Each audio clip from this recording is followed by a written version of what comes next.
Дечь бурещ, здравствуйте. Тема занятия – падежи.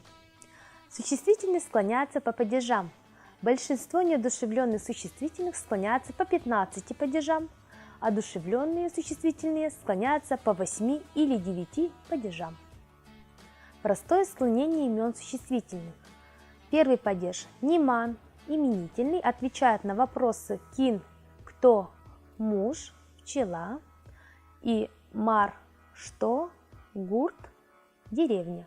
Второй падеж – аджон, винительный, отвечает на вопросы кине, кого, мушес, мае, что, гуртес.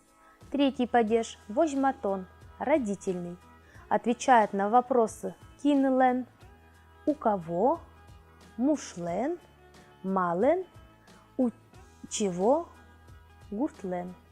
Четвертый падеж – люкон, разделительный, отвечает на вопросы кинлещ, от кого, мушлещ, малещ, от чего, гуртлещ. Пятый падеж – щотон, дательный, отвечает на вопросы кинлы, кому, мушлы, малы, чему, гуртлы. Шестой падеж – кейтон, лишительный, отвечает на вопросы кинтек, без кого, муштек, матек, без чего, гуртек.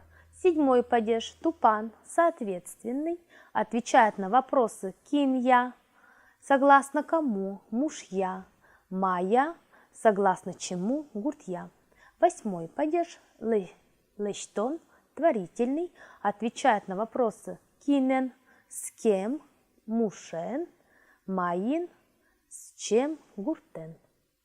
Сегодня мы изучили склонение неодушевленных и одушевленных имен существительных. Неодушевленные имена существительных склоняются по другим 7 падежам, с которыми мы познакомимся на следующем уроке. Тау кылдышкем дылы, дечлое.